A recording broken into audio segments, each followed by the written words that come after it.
Greetings, listeners. It is I, Reverend Eric.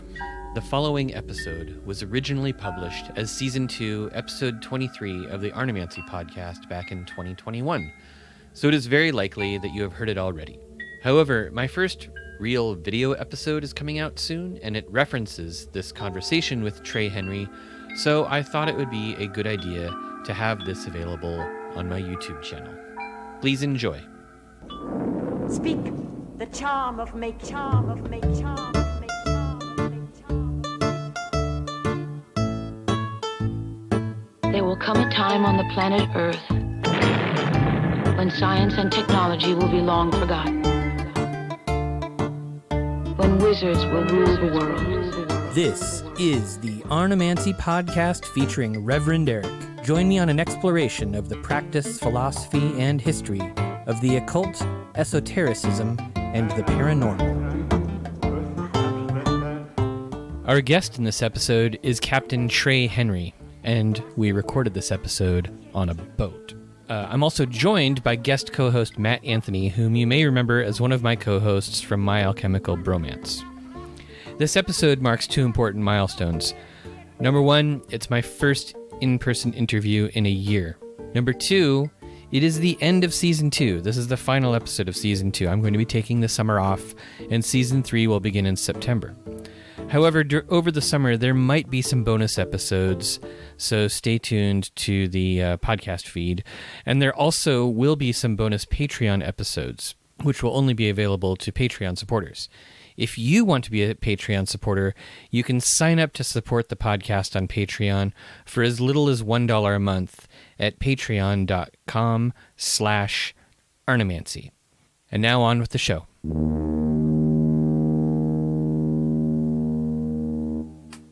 Welcome back to the podcast. I'm here with Captain Trey Henry, who is a software developer and magician and geomancer and programmer. I already said that part. And a man on a boat with me and my co-host, Matt Anthony. Hi, everyone. Guest co-host. Yes. Yes. Welcome back to the podcast, Matt. Have you ever been on this one? No, I haven't been on this one. Oh, think of it. welcome to the Arnemancy podcast. It's a lot like My Alchemical Bromance, only the intro music is different. Anyhow, this is a special episode. We are not only on a boat, but we're recording in person. We're all vaccinated and responsibly unmasked and drinking beer on a boat. It's friggin' awesome. It's real cool. Yeah. So welcome to America, first of all. Thank you. And welcome to your boat. We've been back a couple of weeks, so it's good to be back. So this is sort of like, so you were just on the podcast a few episodes ago, and we started a conversation that kind of got responded to a little bit by Nicholas Chappell and his appearance. Yeah. But I've basically just been talking computer nerd stuff with some computer nerd occultists. So Which is fantastic. It is fantastic, and it's amazing all of the overlaps. You know, I guess I think I mentioned this either in... Yeah, I mentioned this when we talked before about how, like...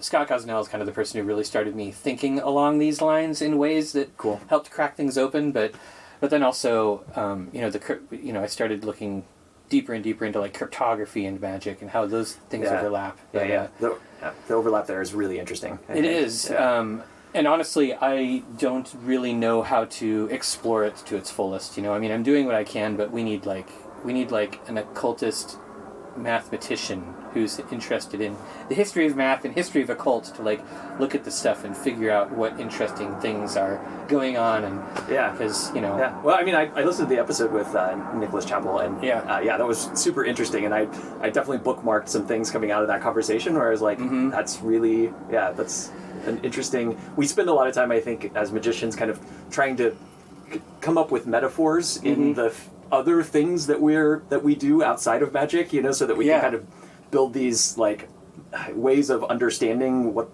the crazy stuff is that's in the middle part of what we do, So I thought the hacking as magic conversation was really interesting. I thought it was too, and it is interesting because one of the things that we do with magic in general is we try to like understand what we're doing. I think I'm just saying the same thing you just said. Anyhow, what the captain said is totally correct. I agree 100%. So you have a list of topics that we were going to talk about today. I honestly did not write an intro. I usually write an intro and go into and today we're going to be discussing blah blah blah blah. Yeah. But instead, I'm going to let you say this. Today, what are we going to be discussing, Captain? Well, I did have some sort of high level things. One of which was a follow on to I think maybe dovetails with your conversation with Nicholas Chappell, which was one of the things that I've been thinking about, because I'm not. I wouldn't classify myself as a hacker. I would classify myself more as a tinkerer. That is a hacker. Yeah, of sorts. I think it's slightly different because I think I'm less. I operate more at the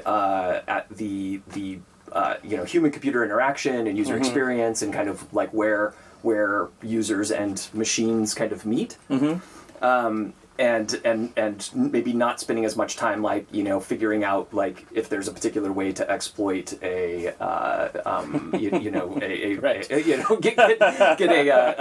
bootloader onto somebody's machine or things like that. Yeah. So, but one of the things that I was thinking about, and we talked about this a little bit last time as well, when we were talking about Georatio, and the reason that Georatio exists is because I wanted a way to be able to fiddle with a geomantic chart to see how the chart would change based on changing lines in the mothers, so that you could create a magical act to change that fate pattern or change that outcome.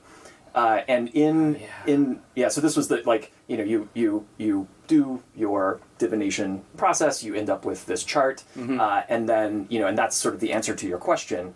But then if you change fire from inactive to active in the first mother, which is a representation of the querent, what does it mean for you to activate fire in the context of this question to then create a sort of magical act that will that then potentially changes the outcome of the chart, or does change the outcome of the chart. It cascades through the entire chart. Right, exactly. Yeah. And you could see that cascade as you sort of play with the chart. So to bring this back around, one of the things that I was thinking about is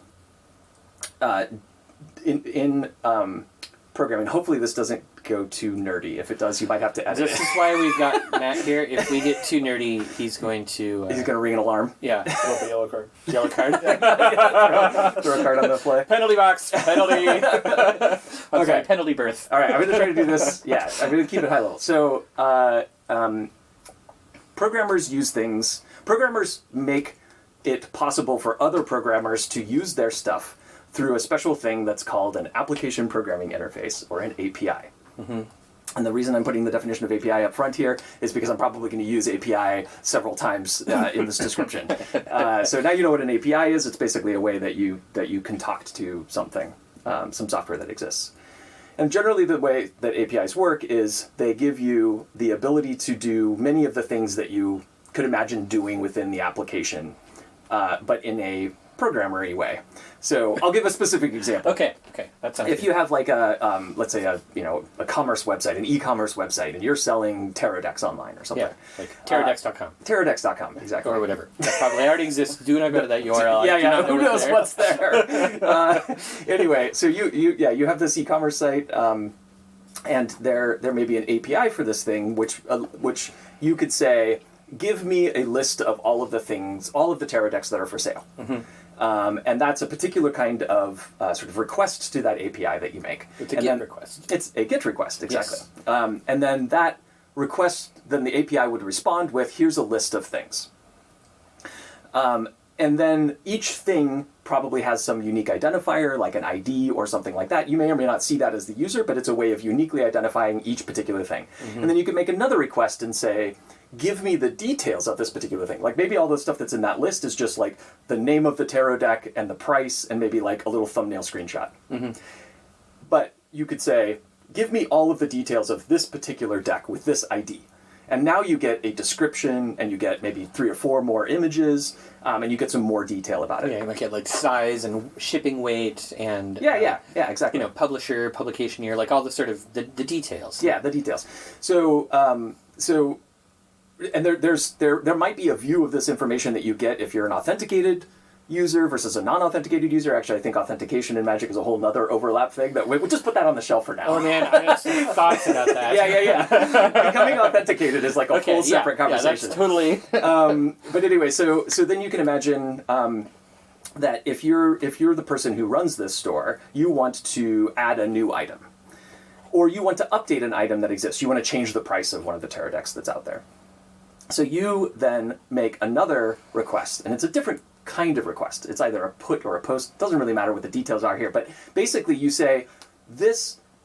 If I make a GET request and say, give me all of the details of this particular item, the shape of the data that comes back is the same shape of data that I'm then going to give back to the API to say, update this thing. Mm-hmm. So I might say, like, give me all the details of this deck, and then now I change the title, and then I put all of that same information plus this changed title back into the API, and then now the thing has been updated to represent this, right? All right, makes sense. And so that makes sense, Matt? Yes, absolutely. Okay. So the metaphor that I'm going to make here... probably already knew this stuff, though. Yeah, well, that's true. Yeah, it's always hard to...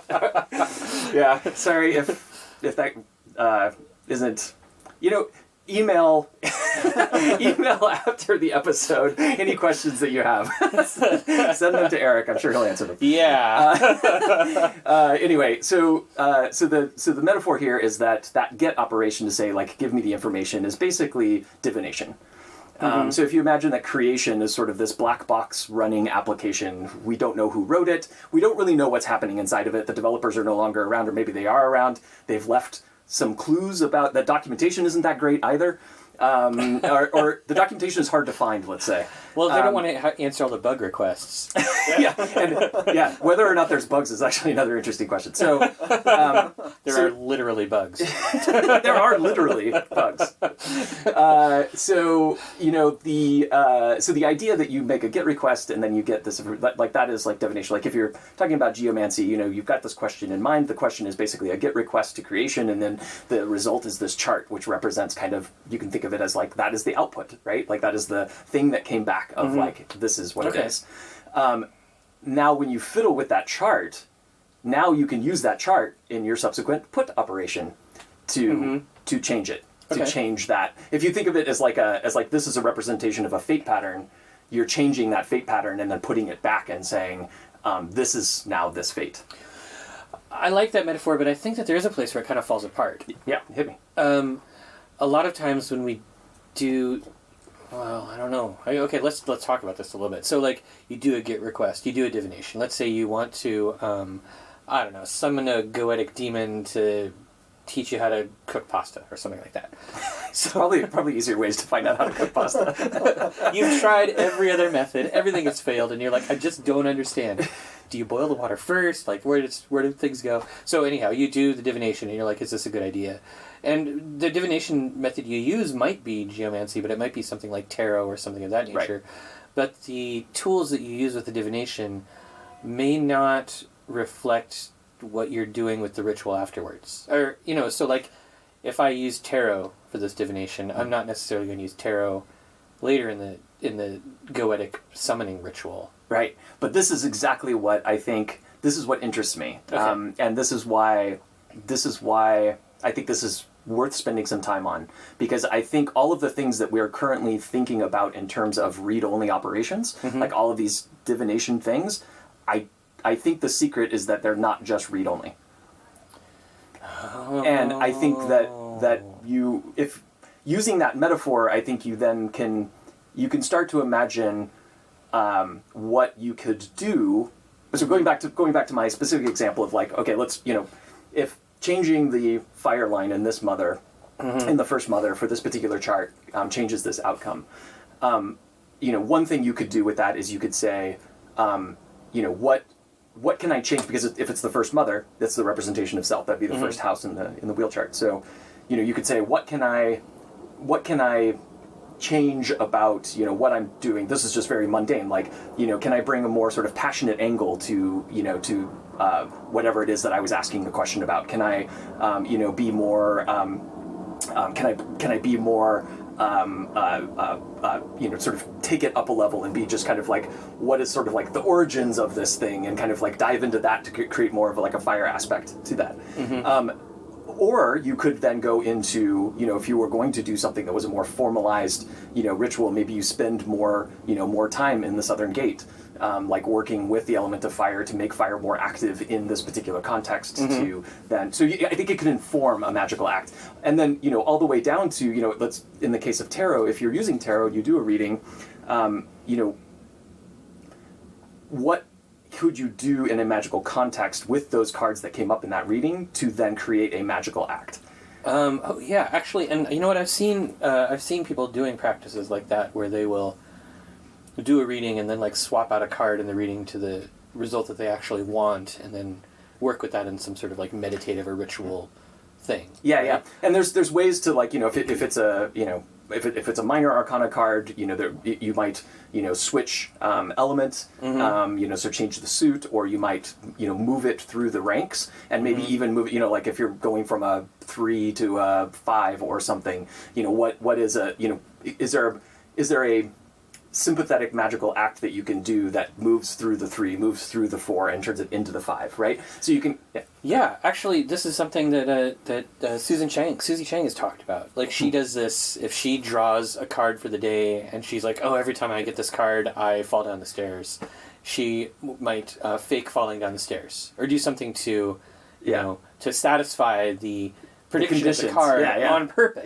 Conditions of it satisfied. I fell down the stairs. I'm cool. Everything's good now. Exactly. So, and I think you could take that, and make that as formal or as informal, as makes sense for the thing that you're doing. If you're asking a question that is very like in the realm of the metaphysical, it's like a very magic, sort of related question, and it needs something with maybe a bit more ceremony or oomph behind it. Right. Then you can take it to that level. Or, like I said, you could just say, like, what can I change about, myself in this context, or maybe I could use a particular tarot card to just say, like, instead of like taking this particular tack with, this fate pattern, I'm going to take this other tack with this fate pattern. Just use tacking as a nautical thing. That's sailboats. Captain speak. Okay, yeah, I like that idea. I like that idea a lot. I'm sort of still thinking about this concept of, like, divination is not being read-only. Like, that is a weird one. Have you experimented with this much? I have. And has it worked? It's always obviously tricky. You've activated water. We're very water activated right now. It's always. I never really talk that much about my specific practice and like specific things that have happened. I'm not going to ask you to violate your. Yeah, it's just weird, right? Like, you don't want to say, like, I did this thing and it was super cool. You wouldn't believe it, man. I like made this, Ferrari appear. But I did one thing recently exactly with this, with Georatio, and it was surprisingly, in my opinion, effective. Cool. So I mean, I know that you don't want to share specifics, but maybe that would be an interesting sort of ritual to learn about. Like, how did you do it? In this particular case, it was super low-key. It was actually about a difficult conversation with somebody that needed to be had. And I'd done some divination around it, and then I fiddled with the chart. And then based on being able to change... There's actually a couple of different changes that I could make to the mothers that came out with interesting different outcomes. And then so I picked one. This is another kind of cool thing about this model, is that you can kind of say, like, well, this ends up with Fortuna Minor. Okay, that's pretty good, but also it's kind of temporary. Maybe it's not, maybe in this particular context that actually makes sense, but, or maybe that's not exactly what I'm looking for. This one is Rubeus. Like, ooh, I don't know. Do I really want Rubeus as the outcome of this particular right? And so you could kind of like, you can fiddle with it. And then when you get to something that you like, then you can sort of say, like, what is the, and in this case, it was really just a changing my tack going into that conversation. Okay. And it made all of the difference, I think. That's fascinating. And that's a really mundane example. I think, like I said, I think you can go very deeply ritual with it. I have not gone as far down this rabbit hole as I plan on doing yet, because a lot of the stuff, too, is just kind of sort of fresh. It's kind of things that I've been thinking about, like Georatio I created specifically for this purpose, but I feel like I really haven't used it as much for this purpose, as I would like to speak like really authoritatively about it. But anyway, this is just kind of the thing that's been on my mind. So I have another question. This is a little bit of a non sequitur. Sure. Do you ever do ritual on the boat? I feel like that kind of falls a little bit into the category. I have, yes. Yeah. Okay. Yes. There's actually this stone that's up here. It's an anhydride quartz, which means that it's got water trapped inside of it. Oh wow. There's a little tiny bit of water in it. And it's kind of a central focal point. Well, maybe I'll take a picture of it. And you can see that it's actually kind of at the center point of the... Yeah, it is. It's right under the center handle. I have no idea. I cannot talk about that. No, that is definitely the nautical term for that. The center handle? Center Okay, handle. cool. Yeah. I mean, it's like a foot aft of the mast. Right? Yeah. Cool. I mean, yeah. Or wait, a nautical foot. Yeah. Yeah, this boat is a little bit special in that the mast is actually... A lot of times the mast is actually stepped onto the deck up there. So it's a... stepped means like where it's attached, basically. Oh, really? Yeah, and so usually they're attached up on the top of the deck. How is that secure? Yeah, it doesn't seem like So there's all the standing rigging, which is what holds the mast up. Okay. And it's attached to the sides of the boat, and it has these chain plates that are very securely attached, that are, kind of keep that all upright. This particular boat, under the water of the boat, there's this thing called the keel, and the keel is basically what kind of keeps the boat upright when you're in the wind. You get keel. That's where you keel haul people when they don't do Yeah, the dishes or something. It's not. Well, anyway, yes. But so this mast actually goes all the way down, and it's called keel stepped. So the mast actually goes all the way down and bolts directly onto the keel. So there's kind of an axis going right through the middle of this boat. That's unusual. That not a lot of boats have this, but it's very, very structurally sound. So this boat, Plain Jane, sits very solidly in the water, and she sails beautifully. Not super fast. For those who are interested in this kind of stuff, it's a Cal 39. It's not a super fast boat, but it is just a lovely sailing boat, and she's super stable in the water, and that's part of the reason why. However, the lore is that if you roll your boat, which is if you actually get rolled in the ocean, yeah, I've heard that you're not supposed to do that. You're not supposed to do that. That's definitely a thing not to do. Okay.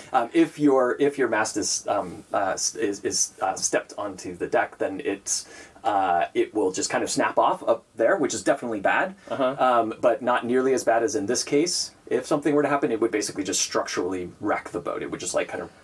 Yeah. Okay. So you definitely don't want to roll this kind of boat. Do not roll this boat. Okay. Yeah. Hold on. But it's also a lot harder. It's also a lot harder to do. Well, it's pretty fun to be on a boat. Okay, so... all right, so what was the next topic that you had on your list? I can see everything is color-coded. I've never met a podcast guest this organized before. Well, it's just very high-level stuff. Okay.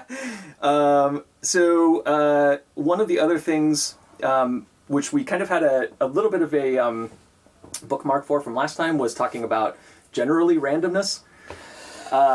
Yeah, I mean, I remember we talked about that a little bit, and I think that we were trying to figure out if randomness actually exists. Yeah. And I think it does. Yeah. So because at the quantum level, when you're looking at particle physics stuff. Yeah.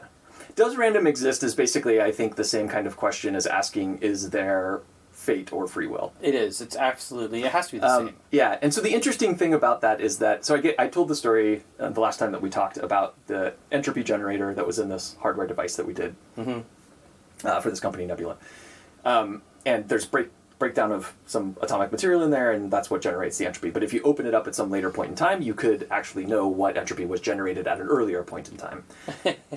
And that's awful. Yeah, and I'm laughing again. I'm sorry. Right. So, but so then that material, which came from some place before that. Physics is not my thing, right? But that material and the breakdown of that material, you could trace that back if you've observed it. You can trace that back, and then all material eventually gets traced back to whatever sort of the origin point of the universe is, and so there's how could there possibly be something that could be considered random or randomness? Yeah, but I think that we've determined. I think that at small enough scales, there are things that are random. You know, like the location of particles at a small enough scale is a probability instead of a certainty, right? Right. So, but is that because we don't? Yeah, is that because we don't have enough of an understanding of how observation works? Yeah, because we're still having to go through these meat perception. I'm not sure. Things. Yeah, so, I feel like this is a question that science doesn't know how to answer. Yeah. Because if it did, we would know if there was free will or not. Yeah. But it's funny because a lot of magical systems, especially older ones, have this sort of thing built into them about escaping fate and gaining like true free will. Yeah. For instance, both of us are doing a Decan walk right now, and like the core of a Decan walk is you go through the year, and every Decan you like address the god of that Decan, and you're like, release me from fate. And once all of them agree to release you from fate, then you're on your own.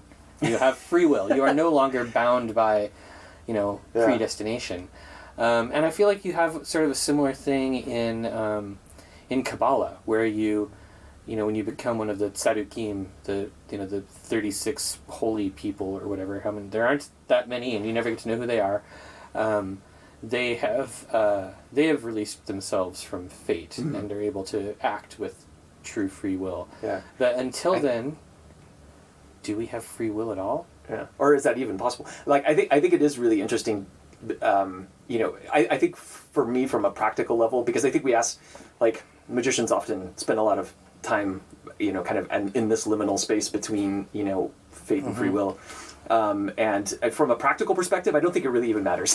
because at the end of the day, there's like, I really like, if somebody, God, it might have even been T. Susan Chang, I can't remember. Somebody was describing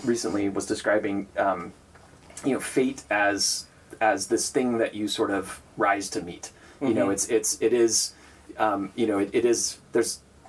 There's a pattern that exists, and it's kind of, you're operating within that pattern, but you get to choose, sort of how the details of that pattern kind of end up happening. And so, and I think, in talking about magical acts as starting with divination and then using the mechanism of divination to create a magical act, in a way you are interacting with that fate pattern to sort of tease out the details of it, or to interact with it, to rise to meet it, to dance with it instead of to have it, like leading the way and you getting your, toes stepped all over and looking like a fool on the dance floor. Yeah. It's making me think of, hey, there's a boat going by. And there is. That is so weird. Yeah. By the way, you're on a boat. Yeah, we're on a boat.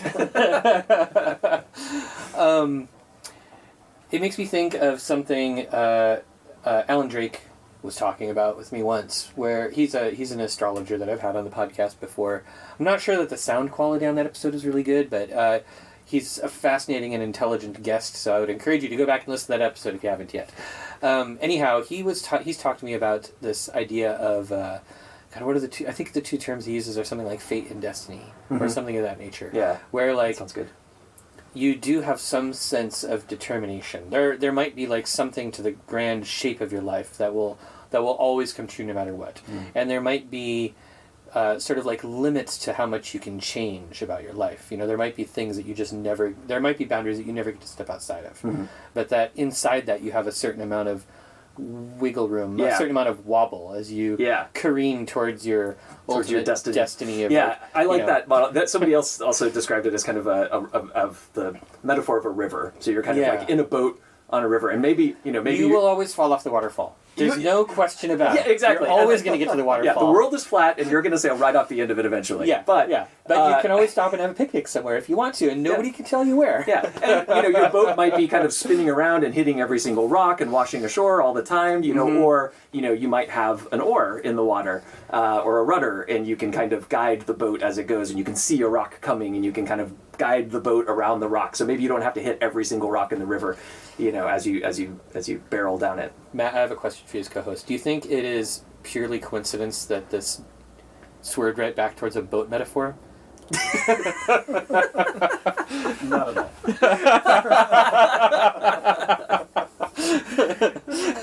Thanks, Captain. method. I've got endless nautical metaphors. We can go to town for this like days. I was kind of disappointed that I didn't get to like walk up to the boat and meet you here because I really wanted to yell permission to come aboard. Yeah, you could have done it anyway. I could have, but I didn't. It seemed tacky by the time. And then I would have said no, you nerd. But I do think that's an interesting way to look at it. And, initially we want to rail against the concept of not having free will. Like, we feel like we have free will, and we feel like all of this stuff. But we also know that, like, there are certain things that you will never be able to break out of. There are certain patterns that you will always have no matter what. There are things about us that, like, for instance, we all do occult stuff. Is there any way that you could not do that now? No. If I could have not done it, I would probably not be doing it because honestly, it's a big pain in the ass. It's a huge pain in the ass. It makes the world more confusing. Everybody thinks you're weird. Yeah. So there's definitely like shapes in your life, structures that you don't get to avoid, and a destiny that awaits you no matter what. And yeah, that only seems to really make sense when you look at it in hindsight. Mm-hmm. And I think there's a lot of I think if you're squarely in the sort of materialist reductionist camp, that's often used as a way to say, we're generally storytellers. Human brains are really good at sort of creating narratives and creating stories, and you can only really create that narrative or create that story when you look back at everything that has happened up until this point. Mm-hmm. And so, therefore, like anything that's like future projection or divination or anything like that is all crap because none of that can actually, doesn't actually exist. And it only makes sense when you're at a certain point in time and looking backwards. I don't personally believe that, but I think that that idea of like the narrative of your life sort of stitching together, kind of as you go, I think is also a useful way of thinking about that. Maybe. Yeah, I guess, I kind of got lost in thought there for a second, but I was thinking about another thing that I read. I use this quote every time free will comes up, but I was reading this book by Rabbi Ira Stone. I think it's called a Responsible Life, or maybe A Simple Life, I don't know. Anyhow, in the introduction, he says there's something that one of his teachers taught him, which is that in the end, it doesn't matter whether or not free will exists, we have to act like it does. Like, we still have to take responsibility for our lives and our actions, and we still have to act like we can make good choices and we want to make good choices, that sort of stuff. Even if choice isn't a real thing, even if our choices are all predetermined, even if every smashing together of subatomic particles is predetermined by some universal equation that was set in motion that, by the divine watchmaker the instant the universe sprang into being. Like, even if that's all true, we can't act that way. We have to pretend that we have the faculty to. Yeah, and I think when you do pretend, or maybe just take responsibility. Take responsibility. Yeah, that's a better way of saying. Like, when you do take responsibility for that, it's an interesting thing that happens because it really does feel like you are interacting with something that has its own sort of agenda and its own sort of intelligence and its own sort of, because there's at the interaction point of you interacting with your fate, there's kind of like this weird sense of humor and irony, and like of course that came out this way. Like, once it happens, you're like, of course that's the way that it had to happen. But you would never, generally speaking, you wouldn't necessarily predict that that's the outcome. It makes magic seem like a really strange thing, right? Like, we do, like thaumaturgy, magic to affect the world is something that we go forth and we do this because we want to make sure a certain outcome happens. But if the fact that we are going to do the magic is predestined anyhow, then the whole result was predestined, or we didn't change a damn thing. We just made everything. We made the universe run the way it was supposed to go. Yeah. Well, and I often feel like, and I know other people other practicing magicians have observed this as well, that the impact of magic that you are going to perform starts basically the minute that you've started putting together that this is something you're going to do. Oh yeah. Like, all of the pieces start kind of stitching together, and then it's almost like when you whatever your practice is, when you get into the circle, when you open the gates, whatever it is, it's almost like you're doing something that has already happened, or you're just kind of like... I've had that feeling too. Yeah. I've had that feeling like where I've had feelings where I've been like planning for the ritual, and then I've had dreams that have helped me do the ritual. Yeah, for which sure. were only there because I was going to do the ritual and only made sense because the ritual happened, but it was sort of like... Yeah, and of course time is like totally another, whole rabbit hole conversation that, like when you start to interact with this stuff, then it also becomes not very linear. I know the episode now. On a Boat with Captain Trey Henry. Is time bullshit? I mean, because if time isn't real, because that means that fate is sort of the end result. It's the shape of a four-dimensional mass. Yeah. Right? Like, what are we doing? What are we doing inside this shape to change the shape of the shape?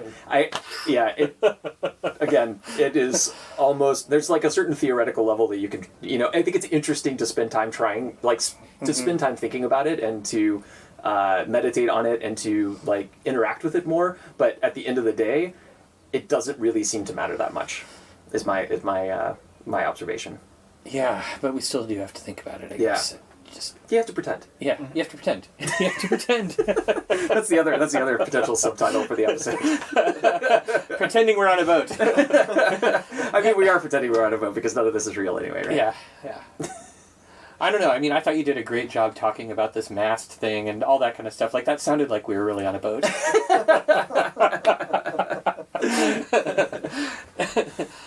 It's all story. It's all narrative. Yeah, it is. It is funny that... I was just sort of thinking as we were walking up here how we all have the same hair. Bald with beards. Bald with beards. Yeah.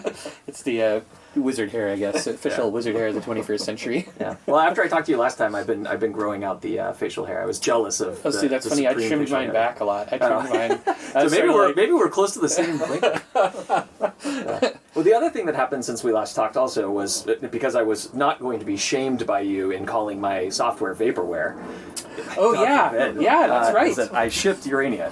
Yeah, and it's beautiful. Thank you. How do you feel about it? Have you been getting any feedback from people? Yeah, I've gotten a ton of feedback, actually. And wait, hold on. Tell everybody what Urania is, just in case they foolishly did not listen to the first episode with you in it. So Urania is some other software that I've written, which is astrology software. And much in the same way that Georatio allows you to fluidly interact with a geomantic chart, Urania allows you to fluidly interact with an astrological chart. And what that means is that you can fluidly move backwards and forwards in time and see the planets move in the chart as they move in the skies. And this is useful for things like election finding because it makes it a little bit easier than some other software out there to sort of say, like, okay, given the next new moon, what time around there will Mars not be afflicted, and when will when will the moon be in this particular lunar mansion, and you can kind of move back and forth and sort of find the things that you're looking for. It's not feature complete, but the vast majority of the stuff that you want is in there, and it does have the one last feature that I put in, which we didn't talk about last time because I wasn't sure whether or not I was actually going to try and put it in, is the lunar mansions. Oh yeah. So you can now turn the lunar mansions on. And there was some interesting research that went behind that because I spent some time with the Picatrix. I created a spreadsheet and I went through the Picatrix for all of the definitions of this mansion starts here and it ends here, starts here and ends here. And I noticed that it's kind of wobbly. Did I send you this spreadsheet, by the way? I think I might have. You told me about it, but I don't think. Yeah, I can share it with you if you're interested. But basically, it's a little bit off in an odd way, and so I recalculated. I just did. The calculation's relatively straightforward. You basically just take the ecliptic and divide it up into 28, and then those are the lunar mansions. So that's what I went with in Urania. But it is interesting that there's like this little bit of wobbling. I don't know why. Maybe it was because of the instrumentation or the math that they have. Well, I think there's a few things. So a lot of the lunar mansions are sort of measured down to the minute, right? Yeah, down to the arc minute. Yeah. Yeah. I mean, we couldn't measure things that precisely in the 9th century. We couldn't look at the sky, and I don't think we could see arc minutes. I'm not sure we were able to measure things that precisely until like the 15th or 16th But the math century. for the lunar mansions doesn't actually require observation of the sky because you have a 360-degree circle, which you're dividing in by 28. That's true. Which is a fixed number. It's just weird. Like, I'm wondering actually if it was like there was like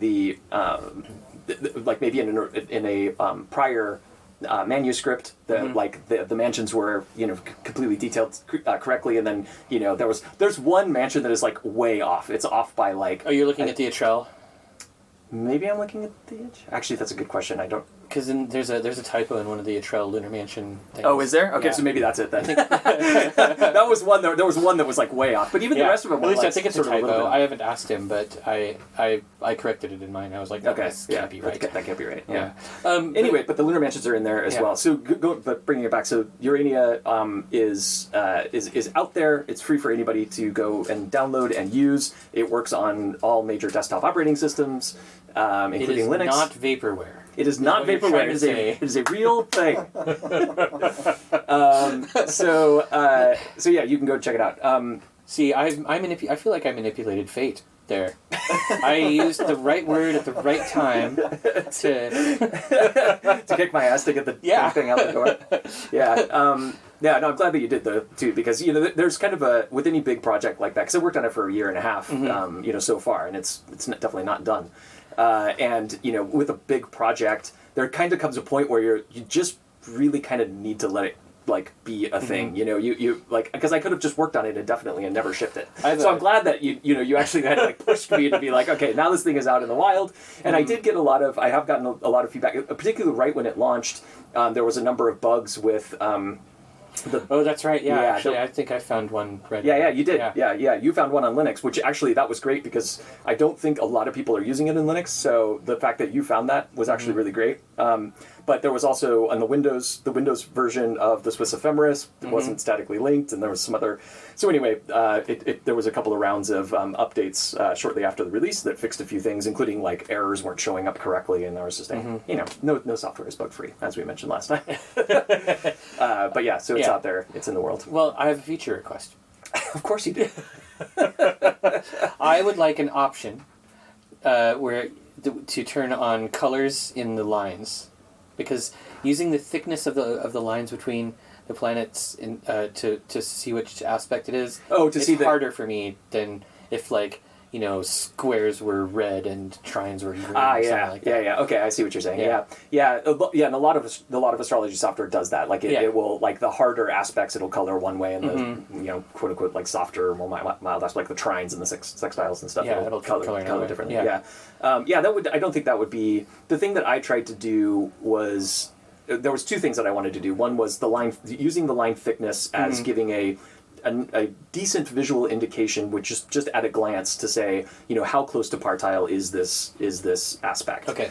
So the thicker the line, the closer to being a perfect partile aspect it is. Okay. And then when you're looking at the transits, so you can sort of show the second set of bodies, and when you're showing the second set of bodies, it does a gradient between the two colors, right? So that it's easier, because if you have two bodies that are kind of sort of lined up, it's harder to tell which aspects are being drawn to which inside the center of the wheel chart. So that colorization makes it a little bit easier to do.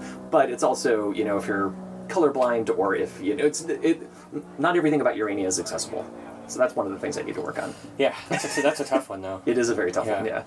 But it's kind of in your wheelhouse, right? Because you do user experience stuff. So do you deal with accessibility a lot? Yeah, and I have in the past as well. And yeah, it is. And I definitely, there was shame in shipping with some of the lack of accessibility, and even some of the usability of it. There were some things where I just kind of had to say like, I could spend months on this, or I could spend an hour on this, and it'll be good enough. I'm not super happy with the hamburger menu thing. I don't generally like those, like kind of hiding a bunch of settings underneath a different, there's a few different things where I was like, well. But I think overall it is a useful tool for anybody who's doing astrological magic or finding elections. It's not meant to be the one thing that you use. It's meant to be yet another tool in your arsenal to find the stuff that you're looking for. Cool. Well, I will put a link in the show notes to it again, just like last episode, because Thank you. It would be great if more people used it and gave you feedback. And Yeah, absolutely. Yeah, the feedback is super useful, and I listened to it. I had somebody kind of email me out of the blue, and they were confused about chart rotation because also Urania doesn't, it just has Aries 1 kind of off on the left, very traditional, whereas, if you're used to using... The ascendant moves around instead of... Correct, yeah. But if you're used to using, things like astro.com, you're used to the chart being rotated. And part of that is because the chart rotation would make you very dizzy very quickly if you're scrolling through time and the chart is like rotating. That would be completely unuseful, right? There's potentially ways to get around that. I think I'm actually going to add a feature that allows you to rotate the chart when it's in a stationary mode so that you can kind of do between the two. But I had somebody email me saying, with some confusion about the, why the chart looks a little bit different between Urania and astro.com. And I just put together a quick Loom video basically describing chart rotation and this is why it looks this way versus this way.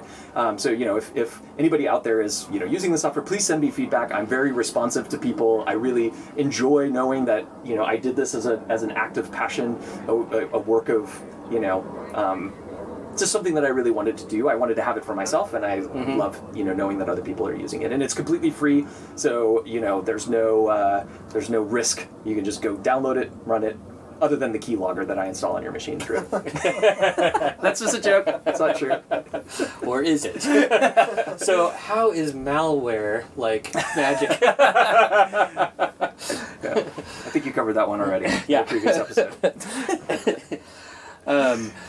Okay, so you must have more stuff on your list. We've only covered 3 topics, and you've got at least 4 colors. I do have 4 colors. The other color that I have, the other topic that I have on the list was something that I've been thinking about after I think it was Camellia Elias who was talking about, has anybody ever started learning tarot and then said, I don't have a talent for this, I can't do this, or I'm not good at doing this, at some point down the road. And it got me thinking about the importance of experience and knowledge and experience versus your intention or I think there's a lot.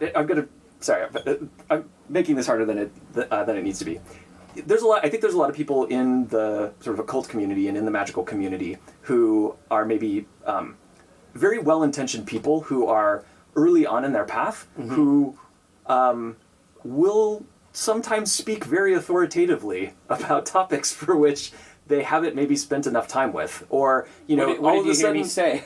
Yeah, and I try to not do this myself as well, right? I think there are some things that I've spent some time experimenting with, and I try to make it clear to anybody that I'm talking to that what my comfort level is with a particular thing. It's always a bit tricky, but you never really know, right? But I see people that are they read a Wikipedia article and now they're writing a book, and it's I applaud the enthusiasm, but also there is something to be said for, having that. There are people within our community that are very experienced. I think Josephine McCarthy would be a really good example, right? Somebody who has been at it since forever and has been through every possible thing that you're going to see. She's probably already seen and dealt with it in some way, right? Yeah. And that is somebody that is, an expert within our community that but then there's a lot of other people who I think sort of come across with a bit of a because we are operating at this liminal space of, where reality is kind of, we're sort of bending reality all the time anyway, and there's kind of, there's where reality doesn't really exist. Or reality is not real. Exactly. Reality is not even real. Yeah. All those kind of things that it makes it I think a little bit, that feedback cycle that you might have in other things where you're sort of learning as you go and you're getting better at things, and then you're kind of recognized as an expert at a particular point. Like if you're, there is a point in time at which you are able to do heart surgery because you have taken the classes and you've... Computer programming. Is this what you were hinting out earlier about authenticated users? Yes, oh yeah, exactly. this kind of yeah. I think it's I don't want to say that your excitement and your enthusiasm is important and absolutely critical to pushing you further along on your path, but don't make assumptions about how far along on your path you are. I think that's kind of the I don't know. What are your thoughts? I think that I agree that there is a problem with that sort of thing happening. But yeah, it's difficult to test somebody in the magical world, in the occult world. Like you don't necessarily have the ability to look at somebody and say like, oh, I can tell this person's been doing their banishing rituals daily or whatever.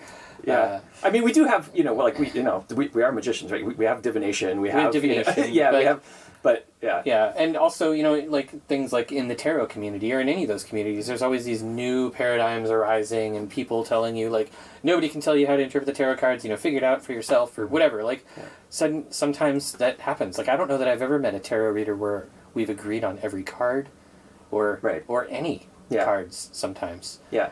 But that's good, actually. Like that's actually good because we're then any practice is going to be very particular to the practitioner. But there are these places of overlap, and you always start with something that existed that you can then interact with. Like we have a lot of different people who have spent a lot of time with tarot. And written about it and talked about it, and so we have all of these different viewpoints and perspectives. But I think there's a lot of people who are talking about tarot and doing client readings and things like that who they picked up a book. Who maybe need a little bit more time in the a little bit more time in the cooker before.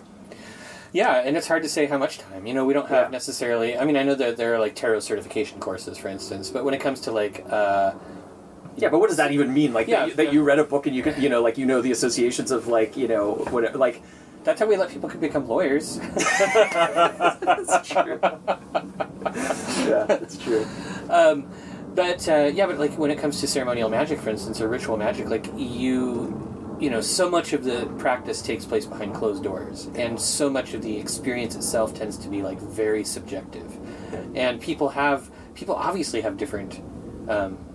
Experiences. For instance, working with spirits is, I think, a really good example of that, because you have like whole groups of people who are obsessed with like summoning spirits to like visual appearance or things and claiming to have success in these areas, and then other magicians. I feel like maybe the majority that I've heard talk about it are sort of like never had physical appearance. I work with spirits and I communicate with them and blah blah blah blah blah, but I've never had physical appearance of a spirit. Right. So.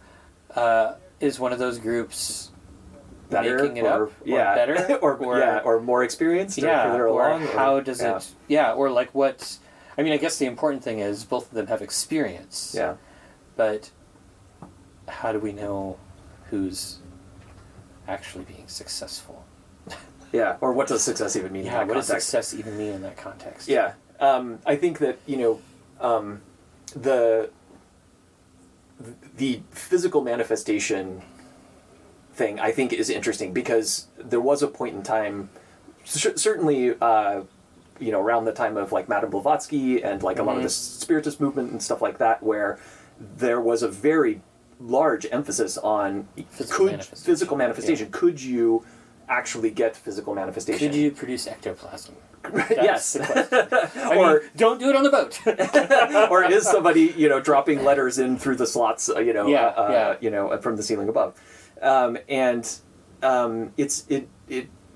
it is interesting because I've personally experienced manifestation on that level where I would say like, this is, I wrote about, this is a whole other topic actually we could talk about at some point, which is shadow people. We were talking about cryptids, and there's a whole other thing about, the fifth color on your chart. Yeah, no, it's actually not. I wasn't sure if you wanted to go down that particular rabbit hole, but I grew up in northern Nevada, and I had a bunch of experiences growing up with direct interaction with very strange things, including shadow people. Shadow people is one of these things that, like, just look up the Wikipedia article. There's just so much out there about it. Many people have had a very similar experience. And plus, once you read the Wikipedia article, you are an expert. Yes, and then you could write a book about it. But so, having had experiences like that, and then also having had much more subtle experiences where, there's a slight shift, or you feel that something is a little bit different, like you're in the presence of something, or, you get, chills and shivers, or you get the little hairs standing up and things like that. And then you have a dream, later on. And so there's this big broad spectrum, between those things. But I think it's the, having had those experiences, I don't feel like it's my place to tell somebody else or to write a book saying, this is the spectrum of, from non-manifest to full manifestation, and, when dealing with non-corporeal entities, this is what this means, maybe I will at some point later in my life, but I certainly don't feel like that now. And I feel like there are some within our community who are, who's maybe speak with a bit more authority than I feel comfortable ascribing to them. That sounds judgmental. No, that is judgmental. But it's okay to be... We're all judgmental all the time anyhow. It's part of being human, right? You need to make judgments. Yeah. And I feel like as captain, we're all relying on your judgments right now. So if you want to judge other people, go for it. At least we're not sinking. Fair enough. Yeah, maybe it just does come down to authority. I don't know. Yeah. We're kind of we've recorded enough. We've spent enough time sitting in the boat recording. Do you have any questions for our guest, Matt? I do not. No questions? No. All right, cool. It's very entertaining. It was great. Well, thanks for being our live studio audience. Well, Trey, Captain, why don't you tell people where they can find you on the internet? Captain Trey Henry. .com. So my magical focused blog is hallofdoors.com. And there's links there for most of the projects that I work on and various other goings on. And that's probably like the easiest place to find me. I also have a Discord. There's also Urania is at urania.app, which is spelled URANIA .app, and then after the muse. Yes, exactly. And then Georatio is GEORATIO.com. And you can find that there. But again, there's also links from Hall of Doors to get to those places as well. Cool. Great. Thank you. Well, thank you for being on again, and thank you for allowing us to come aboard your mighty fine ship. Yeah, well, thank you for inviting me again. It's a great honor. Yeah, it's been fun. Thank you for listening to the Arnemancy podcast. You can find me online at arnemancy.com, where you can schedule a tarot reading or peruse the Arnemancy blog. You can subscribe to this podcast on iTunes, Stitcher, Spotify, or your favorite podcatcher. If you like this podcast, support it for just $1 a month through Patreon at patreon.com/Arnemancy.